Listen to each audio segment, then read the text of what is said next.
Maintenant, rappelez-vous, je suis athée à ce stade. Je ne crois pas en Dieu. Je pense que c'est de la bêtise. Je n'étais donc pas à l'hôpital en train d'appeler Jésus. Je ne lui demandais pas de venir me sauver.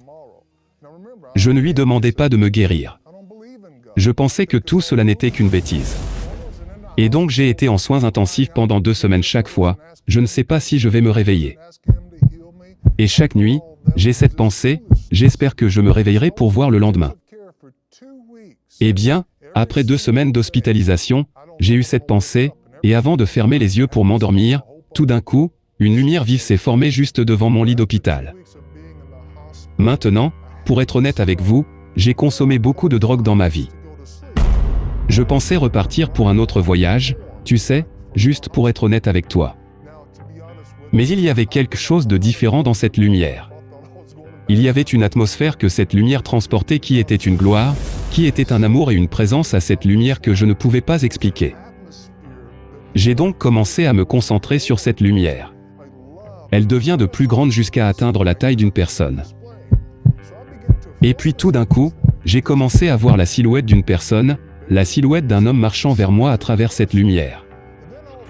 Et donc je me penche vers cette lumière et je la regarde. Que se passe-t-il dans le monde ?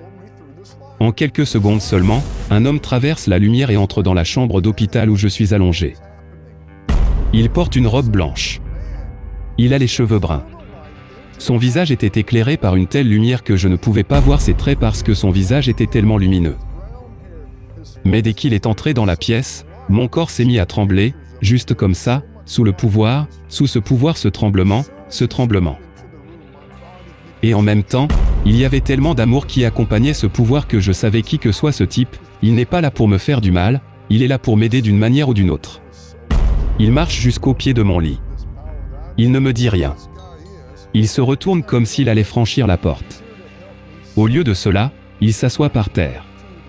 Il croise les jambes et tient ses mains comme ça, assis par terre. Et je regarde ça, et vous vous demandez peut-être en ce moment, d'accord, quand vous dites que vous voyez ces choses, est-ce un aspect de votre imagination ou voyez-vous cela visiblement avec vos yeux physiques ? Je vois cela avec mes yeux physiques, tout comme vous voyez une personne. Juste avant d'entrer dans les vifs du sujet, rassurez-vous de vous abonner à la chaîne SPS Sauver pour Sauver afin de ne pas louper les prochaines vidéos. Et n'oubliez pas s'il vous plaît de partager, liker et de nous laisser un commentaire. Que Dieu vous bénisse. Bonjour, ici William Wood de Global Awakening. Je veux prendre quelques instants et partager avec vous mon cheminement personnel vers le Seigneur. Et chacun de nous a une histoire, chacun de nous a un voyage, un processus vers le Seigneur. Eh bien, le mien a commencé en Alabama. J'ai grandi dans une maison où mes 2 parents étaient alcooliques et j'ai grandi dans une culture de la drogue.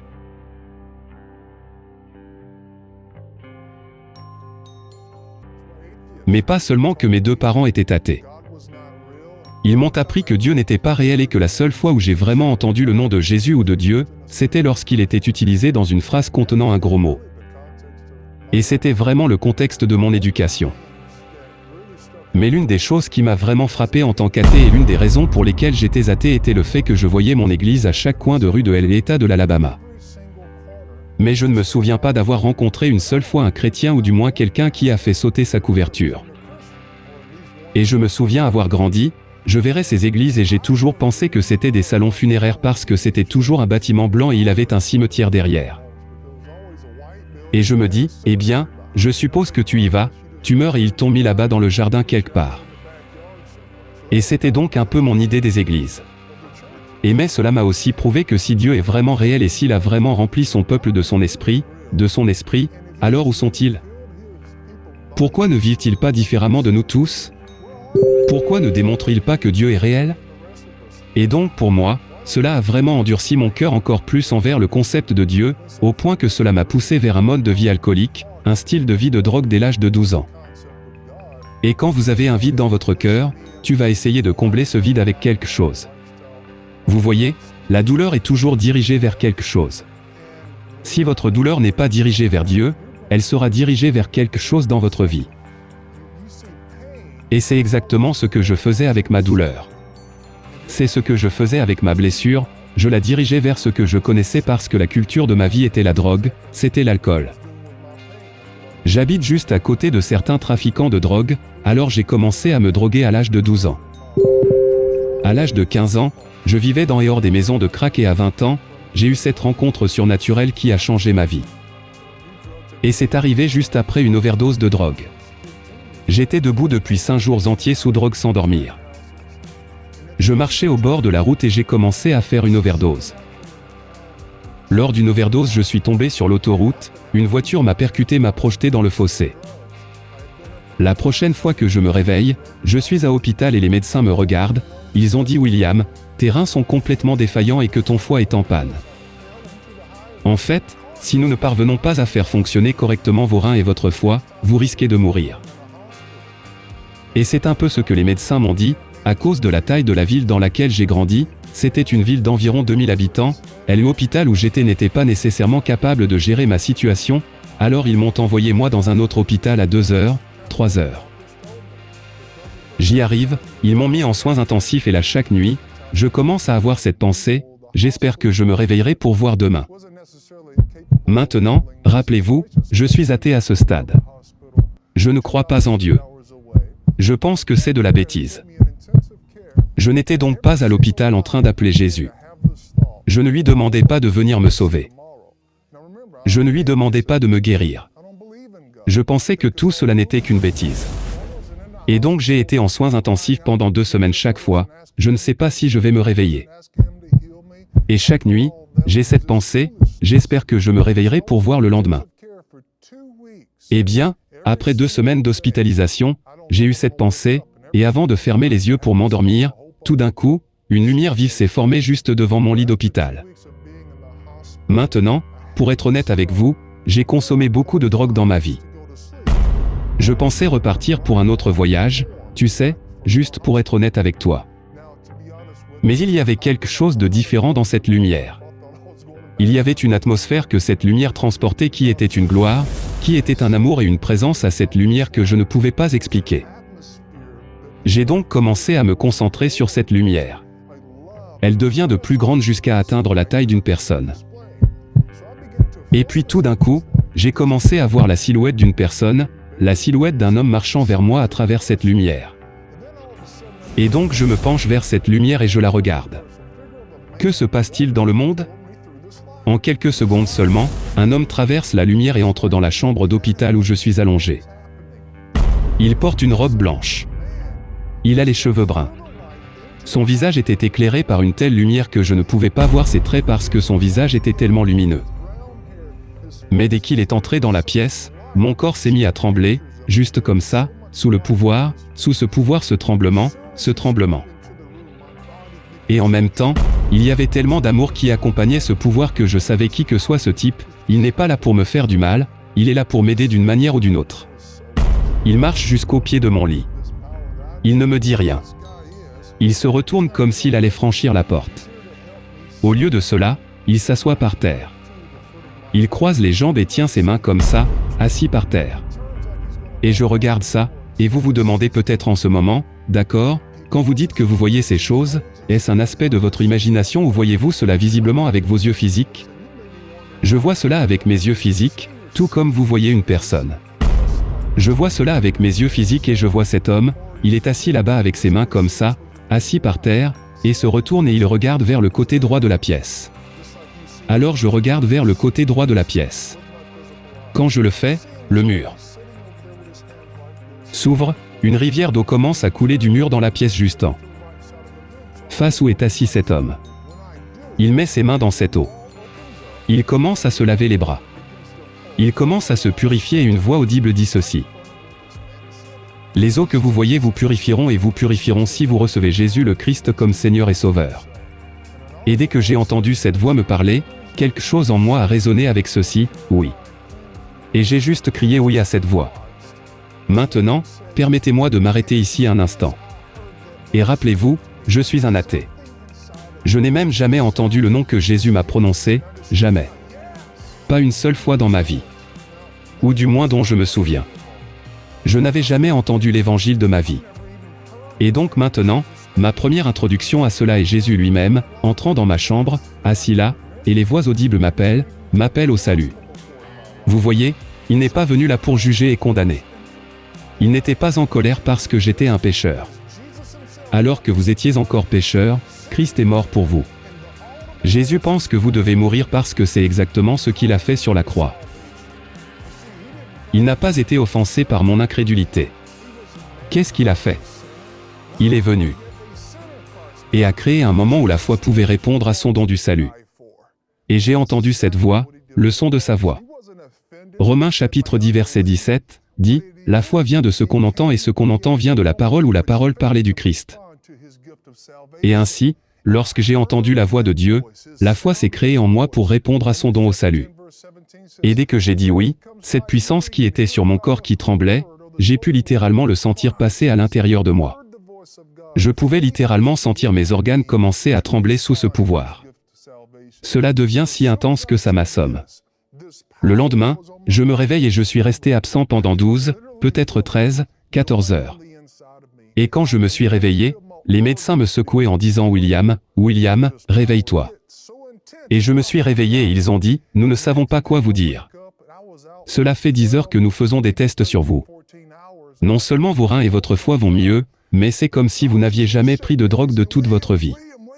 C'est comme si vous aviez de nouveaux organes à l'intérieur de vous. » Maintenant, même à cette époque-là, j'avais un peu de sagesse sur moi.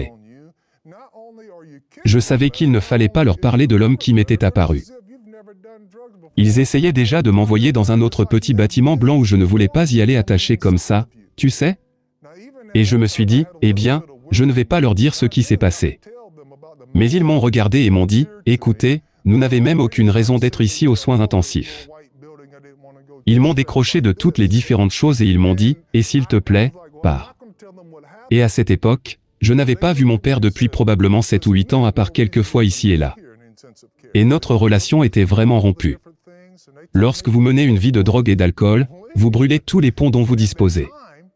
Eh bien, ce que je ne savais pas, c'est que mon père venait d'être sauvé le mois précédent cette rencontre. Et j'ai donc appelé mon père pour qu'il vienne me chercher à cet hôpital car il habitait à environ 2 heures de route. Et il arrive à l'hôpital, il vient me chercher, on retourne chez lui, il commence à me raconter les conversations père-fils. Et, William, si tu arrêtes de prendre de la drogue et je t'aide à trouver un travail, je t'aiderai à trouver un logement. Et donc nous avons cet accord selon lequel je vais vivre avec lui pendant environ 3 mois. Et j'y vais, et encore une fois, je n'ai rien mentionné sur cet homme qui m'est apparu.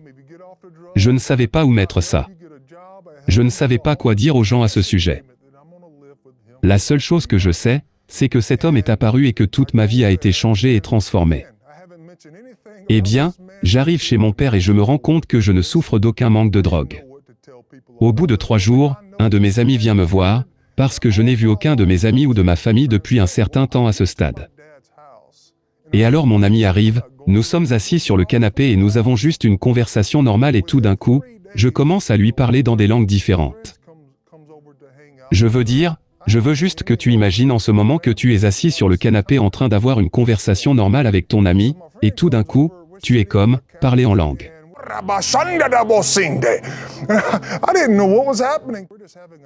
Je ne savais pas ce qui lui arrivait.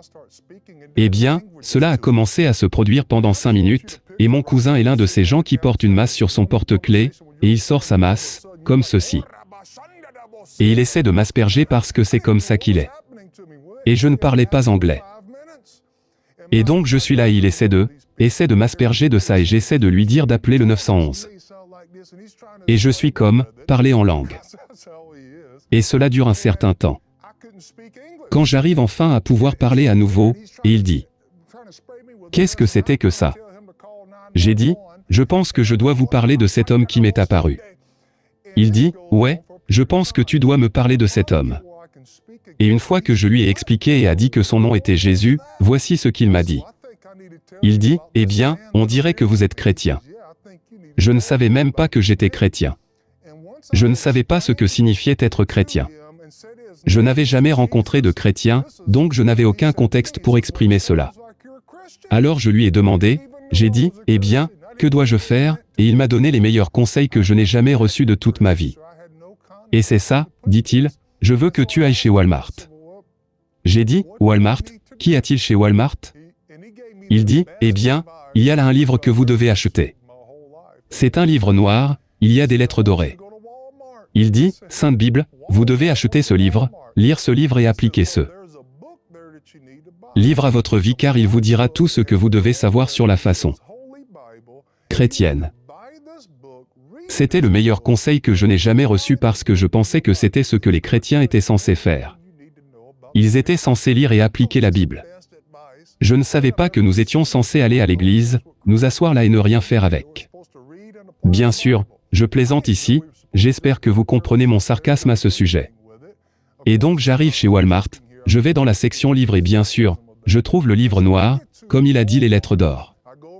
Je le prends et je rentre à la maison et j'ai hâte de commencer à lire ce livre. Et j'ouvre et devinez quoi? C'est dans Shakespeare. Vous savez, le King James. Je ne sais pas si vous avez déjà essayé de lire The King James, mais je me disais, mec, l'homme à l'hôpital ne parlait pas comme ça. Il ne s'est pas présenté et n'a pas dit, oh, frère, où es-tu? Vous savez, il ne parlait pas comme ça. Et donc je me dis, mec, les chrétiens sont compliqués. Qu'est-ce que je dois faire? Je retourne chez Walmart. Je trouve une autre traduction, la NIV et je rentre chez moi et je l'ouvre. Et dans le chapitre 1 de Genèse, je vois qu'il y a un Dieu bon qui a créé un monde bon et qui a formé l'homme à partir de sa bonne image pour qu'il soit en communion divine avec lui. Et tout d'un coup, la présence et la puissance de Dieu ici même, chez moi, la même présence que j'avais ressentie à l'hôpital était là. Et j'ai juste commencé à dévorer la parole de Dieu. J'ai lu la Bible entière en 40 jours environ. Au cours de ces 40 jours, j'ai reçu une lettre de l'hôpital et j'avais une facture d'hôpital de $55 000 mystérieusement payée en totalité. Quand je suis allé à l'hôpital, quand j'ai fait une overdose, j'avais des médicaments dans ma poche, donc j'avais des accusations contre moi. Ils ne pouvaient pas m'enfermer ni me traduire en justice à ce moment-là parce que j'étais en train de mourir à l'hôpital. J'ai donc également dû comparaître devant un tribunal au cours de ces 40 jours. Eh bien, j'arrive au palais de justice et c'est à mon tour de plaider coupable ou non coupable. Et je me présente devant le juge. Et comme c'est une si petite ville, le juge m'a vu 2 ou 3 fois, j'avais déjà eu 2 délits à ce moment-là de toute façon, donc j'envisageais un 3e délit, peut-être une peine de 3 à 5 ans de prison.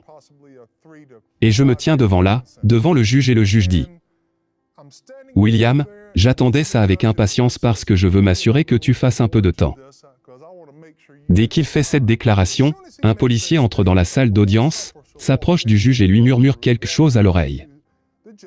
Il baisse la tête comme ça, puis il me regarde à nouveau. Il dit « William, je viens d'être informé que les preuves qu'ils ont trouvées sur toi, ils l'ont perdu et ils n'ont rien pour t'accuser. » Et j'étais assis là. Je me disais, eh bien, je n'avais pas de drogue. Je n'allais pas l'avouer. Bien sûr, je plaisante un peu. Mais puis il m'a regardé. Il dit, cependant, je vais devoir vous facturer une amende pour votre présence ici, car cela s'appelle facturer l'argent de l'État. Il dit que vous allez devoir payer une amende de $666. Je n'avais aucune idée de ce que ces chiffres représentaient ou symbolisaient à ce moment-là. La seule chose que je savais, c'est que les preuves avaient disparu, que mon père était là dans la salle d'audience avec moi parce qu'il m'a emmené là-bas et il s'est levé. Mon père biologique se lève et dit, « Je paierai sa dette en totalité. » De quoi est-ce une belle photo? C'est exactement ce que Jésus a fait sur la croix. Il a pris votre péché. Lui, il a pris en charge les demandes légales en cours contre vous. Il les a clouées sur une croix. Il les retirait. Il les a annulées. Vous les avez retirées de votre vie. Et vous êtes capable de devenir une nouvelle création grâce à ce que Jésus a fait dans votre procès et dans votre salle d'audience. Jésus a désarmé et démantelé toute puissance et principauté démoniaque à votre égard.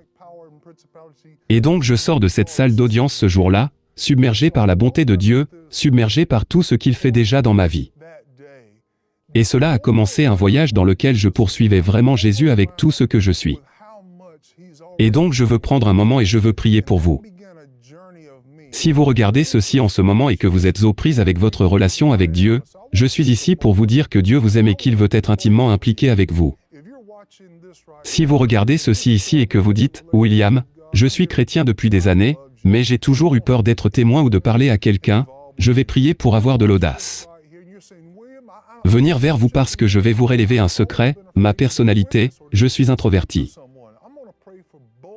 Je n'aime même pas parler devant un groupe de personnes, mais pourtant Dieu m'envoie partout dans le monde, Dieu par son esprit, te donnera la grâce, l'audace et le courage, tout ce dont tu as besoin pour accomplir votre destinée.